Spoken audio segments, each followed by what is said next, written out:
Welcome the students of class 8, welcome to our social science e-learning class, and today in our e-learning class we are going to discuss another subunit from your history chapter number 8, that is the agenda for national education, and it is present on your page number 102 of your old NCERT history book 2. Okay. And those have new NCERT book, they can open. It is present in chapter number 7 in your new NCERT book.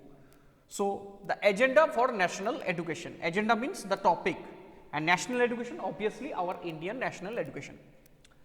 So, you know that how did British they introduced the European style of teaching, syllabus and the teaching method, the medium and instruction method of instruction, that is English, and many British officials were not the only people thinking about the education in India. Okay.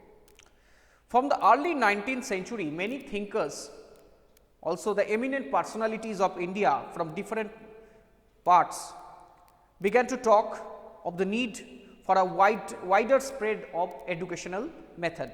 And impressed with the developments in Europe, some Indians felt that Western educations would help modernize India.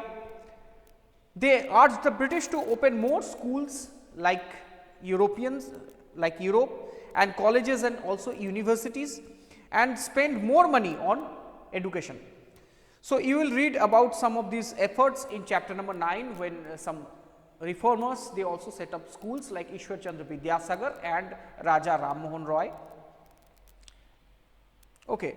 And there were other Indians, however, who reacted against Western education like Mahatma Gandhi and Rabindranath Tagore. So, these are the two personalities who were very much critical about the Western method of teaching and learning. So, let us look at the way what they had to say. The first we are going to discuss about the idea of Mahatma Gandhi. English education has enslaved us. That Mahatma Gandhi argued that the colonial education, means the British education, created a sense of inferiority in the minds of Indians, and it made them see Western civilization as superior and destroyed the pride they had in their own culture. It is a very important thing today also, it is very much relevant in today's country, today's India also, that today people started following blindly the Western style of life living, and they thought that Western lifestyle, that purchasing a big car and all these things, that life with full with some gadgets, okay, and this is the life with full with gadgets and machinery, all these things. Okay. So, life is so much mechanical in the Western countries, and they also followed blindly the same thing, and they thought these are the superior, those countries are so much developed countries and they are superior than us. In terms of money, they have rich people, but as per Gandhiji, there was poison in this educational system, because it also destroyed the Indian values and also the pride that the Indians carry forward from the ancient civilizations, from the time of Harappa and Mohenjo-daro and through the Vedic civilization. So, it cast an evil spell on them as per Gandhiji, and charmed by the West, appreciating everything that came from West is good, and Indians education is in this institution began admiring British rule. They also teach in a way that the people at the time they admire the British rule, that British rule is a blessing, like British rule like a blessing to them, but it is actually not as per Gandhiji. So, Mahatma Gandhi wanted an education system that could help Indians recover their sense of dignity and self-respect. During the national movement, he urged students to leave the educational institutes in order to show the British that Indians were no longer waiting to be enslaved, and he believed that those institutions actually the factory of enslavement. So, Mahatma Gandhi strongly felt that Indian languages ought to be the medium of teaching in Indian institutions like Hindi, Bengali and Indian old languages like Sanskrit, Arabic, Persian should be taught on those educational institutes like the Orientalists. And education in English crippled Indians, distanced them from their social surroundings, because their textbooks, everything present on their textbooks are not similar with their surroundings. They are very much different with their surroundings and their society, what they were living at that time in India.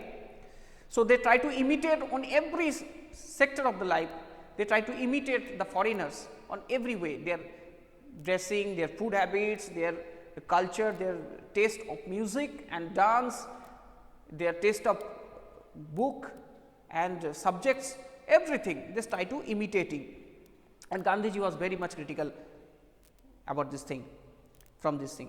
Okay, and education in English crippled Indians, distanced from their social surroundings and made them strangers in their own lands as per Gandhiji. And speaking a foreign tongue despite this despising local culture, the English educated did not know how to relate with the masses. It is also a very important thing that Gandhiji noticed, that the English educated, they are did not know how to relate with the masses, with the common people, how to communicate with the common people, the poor people or the common masses of India. So, Western education, as per Mahatma Gandhi said, focused on reading and writing rather than oral knowledge. It is just reading all these things and memorize some knowledge, it is about Western knowledge, but Indian knowledge is based on the crafts and practical knowledge and practical application of the knowledge. It valued textbooks rather than lived experience and practical knowledge, and he argued that education ought to be developed in person's mind. Education should be developed in person's, education main goal is to develop a person's mind, not just giving him or her a lot of information.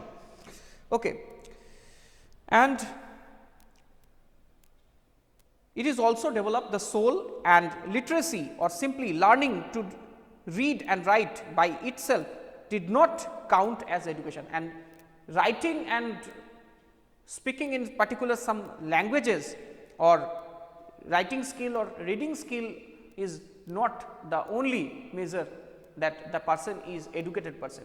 It is also very relevant to our today's society also, that people had to work with their hands, learn a craft and know how different things operated. This is the main motto of and this should be the main motto of education as per Gandhiji. So, that is why he introduced the Bunyadi education, Bunyadi Shiksha, and as per this the children will learn the crafts along with the education system, living a very simple life, and they will give and they will bear their expenditure of education by their own work, and this would develop the mind and their capacity to understand. Okay. So, students, so this is the idea of Gandhiji, and as nationalist sentiment spread, other thinkers also began thinking of a system of national education which would be radically different from that set up by the British, and later on we will see that in time of national education, that lot of nationalized educational institutes also established by some scientists, educationists and thinkers of India. Okay, students, so that is all from today's class. I hope you have understood this subunit. Next class we are going to discuss about the educational idea of Gurudev Rabindranath Tagore. Bye.